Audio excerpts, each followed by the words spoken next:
Hey guys, okay, this is the second part of the video. Obviously, I kind of ran out of sentences to show you, and I wanted to show you at least a few sentences before you start trying to do your homework. The video y'all will watch on Tuesday is going to be the same thing, but so on Tuesday, you can like focus on doing your homework while you hear mostly the same stuff delivered to the actual class. So hopefully this is like a little more effective than those videos of me teaching it to the class, because those get interrupted by the 1.5 kids in there. And then if I'm like asking them questions, sometimes I can't hear those. So you'll be getting the same thing again on Tuesday, but this is so kind of like complex that I don't think it's really a bad thing to get it a second time. And you can kind of at that point be focusing on doing your homework, which you guys maybe won't see till Thursday potentially, but we'll maybe have time on Wednesday, maybe, to talk about them or something, or maybe I'll make a video or something. Who knows? We're figuring this out as we go, even 3 months in. Okay, so illum oratorum in medio sonatu iterum petentem finem velorum auxiliarum non audioistus. So this looks really long. It's not too bad though. It looks like we're starting off with a direct object, so that makes my eye kind of go towards the end, and I see that we have a second person verb is from this verb that we don't see too much, adiuo, adiuare, to help. And it's perfect tense. Hopefully you can see that istis should look pretty second plural perfect. So it's like you all have not helped that order in the middle of the sentence, or like the middle sentence. We wouldn't say that though, so we kind of need to add the of there again. And then I see in the middle of the sentence, patentem finem velorum auxiliarum. And patentem is from a brand new verb, peto petra, which you will need to look back at the vocab words to get used to those. They give us a lot of verbs this chapter. Educo, to bring up or educate. That one hasn't come up too much. Gaudeo is to rejoice, comes up a little bit. Ostendo, to show, doesn't show up too much. Peto petra shows up a good bit. It means mostly to seek, but it can kind of mean more like to beg, or like it's kind of like this verbal thing if someone is like asking something of someone. Premo is to pursue or to press, and it looks like press, and it's perfect stem if you see that. And then o primo, primera oppresi is to suppress, overwhelm. So that's kind of like a stronger version of primo. And verto is to turn. That shows up here and there. So anyway, all of that just to say that peto petra means to seek.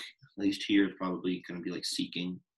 So when you look at patentem, we have our participle chart down at the bottom of the screen. That'll kind of replace our color coding guide. Maybe I'll put the color coding guide up top for this chapter. But what participle is that? That patentem there. Is it present active, perfect passive, or one of our weird future ones? In this case, it should appear to you as present active, right? The NT should make you think it's present active. And so it's going to be, it's agreeing with the orator. For one thing, we can see that just on a visual level, but they're both accusative, right? That orator. And then so it's describing something he is going to be doing, something that he is verbing. So how would we translate it? It's actually pretty straightforward. It's going to be, you help that orator in the middle of the sentence again, the orator who was seeking, right? That's all it's going to be, seeking. And then I think that like translating that is really easy. It's just verbing. That's all it is. But it's like an adjective type of verbing, not like a verbing type of verbing. Like it's a participle, right? That's what I'm trying to explain there. But the weird thing is that it kind of gets its own direct object. What is he seeking? He's seeking the limit of war and wickedness, is finem velorum auxiliarum. So a lot of the times these participles will have their own little participial phrase, is what we call them. And they're kind of weird because they're kind of like intertwined with the sentence more intensely than, say, a relative clause, which feels kind of separated out from the sentence. These participial phrases will really kind of be like really in the, either just like in the middle of the sentence, not set off with commas or anything, but they kind of count as their own clause almost. And yeah, it's just kind of it's kind of mixed in there with the rest of the main sentence. Like the main sentence is just like, you have not helped that orator in the middle of the sentence, and then we have like a little participial phrase there, that second line. What was the orator doing? He was seeking the limit of war and wickedness. So hopefully translating isn't too weird. this present active participle. And if anything, maybe kind of like getting used to the phrase itself is kind of weird. All right, let's do two more. Certi fructus pacis ab terito vulgo atque senatu cupiae bantur. This is a great sentence because it has like it's got new grammar that we need to go over, and it's got some old grammar that we were reviewing last week. So certi fructus, fructus is just, I think that's going to be fourth declension nominative plural, whereas certi is just good old like second declension nominative plural. So I think they go together. So it'd be like certain fruits or certain profits. Pacis is from pax pacus, so that would be of war, right? Certain fruits of war. And then cupiae bantur. Before I flip to the next slide, hopefully you guys are thinking of that, the tense and voice of that verb, bantur. What would that be? This verb means something like to desire or to wish, rather, probably. Wish is better. So certain fruits of peace, what? They don't actively wish. They were not actively wishing, but it's passive, right? It's passive and perfect. So they were wished for. And then obterito vulgo atque senatu. You guys might not even feel like there is a participle here, but there is. It's terito. And this is like really easy to translate. It's from terreo terreri, a verb we got way back in chapter 1. It means to terrify, right? And it's this is just a perfect passive form, right? It's not present active like the last one we saw. I don't see an ns or an nt anywhere. It's just ending in an ablative case to go with vulgo, which means like common people or mob. And so it's just modifying common people. And so it has to agree with common people in terms of like case number and gender, just like an adjective. So yeah, when especially with perfect passive participles, they're going to feel a lot like just like a straight up adjective. And that's because they basically are. So if we wanted to be kind of complicated, we could say like these certain fruits were wished for by the common people, vulgo, the common people having been terrified. But that sounds wacky, right? So why don't we just say the terrified people and also the Senate?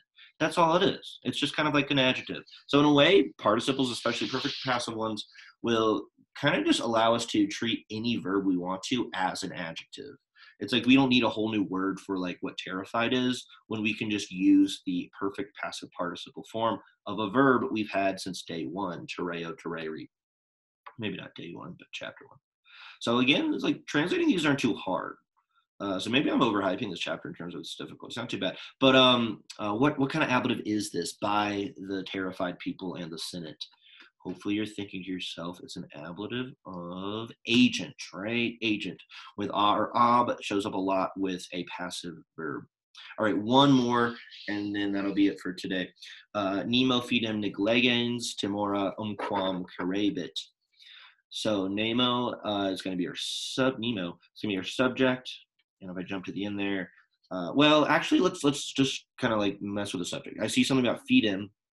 And then I see neglegens, and neglegens is our participle here. So if you look down at our guide or at your notes, hopefully you can tell this is a present active participle. So it would be something like no one neglecting faith. Oh, and I spelled neglecting wrong there. Missing an E, I guess. And just put it in the wrong place. So no one neglecting faith. Remember, the present active is translated as verbing. And so it just like right off the bat, it shows up, modifying Nemo. That in S, that's how it's going to agree with a nominative singular subject. So it doesn't have like the NT ending that shows up in all the other cases it would have to agree with. And then fidem is like a direct object for it. And so what about no one neglecting faith? They will ever, right? Omquam is ever. And then what does kareo mean? It means to lack. So no one neglecting faith will ever lack fear.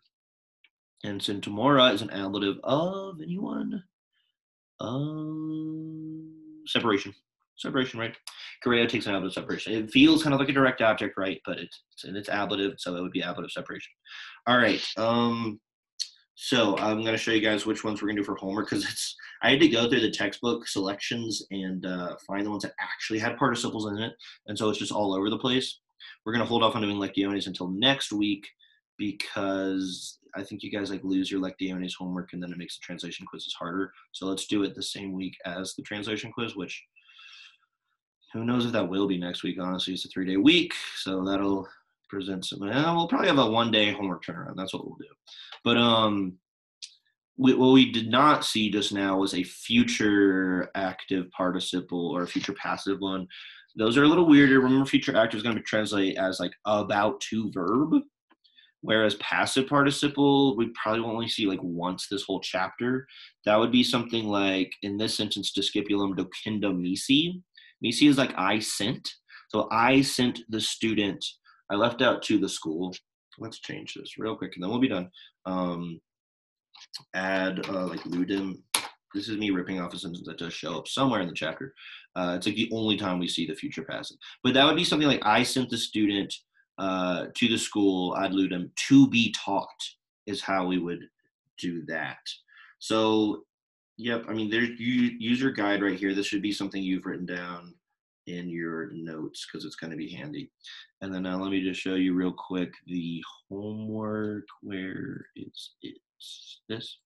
Yeah, so it's going to be, we're trying to do number 7, and then number 10, and then in Sententia Antiquae, you're going to do number 2, 5, and 6. Atticus is just a name. Yeah, because those are the ones that actually have participles in them. And we'll do Laocoon in class on Tuesday, but you guys will probably have to wait till Wednesday unless you want to come into essay. I guess that's always an option. You can always come into essay if you have nothing else going on to like get ahead a little bit, I guess, but that might mean that you don't really have something to watch the next day in class. All right, anyway, thanks guys, and maybe we can chat at the end of class if you have any questions or whatever, but good luck with all of this. Goodbye.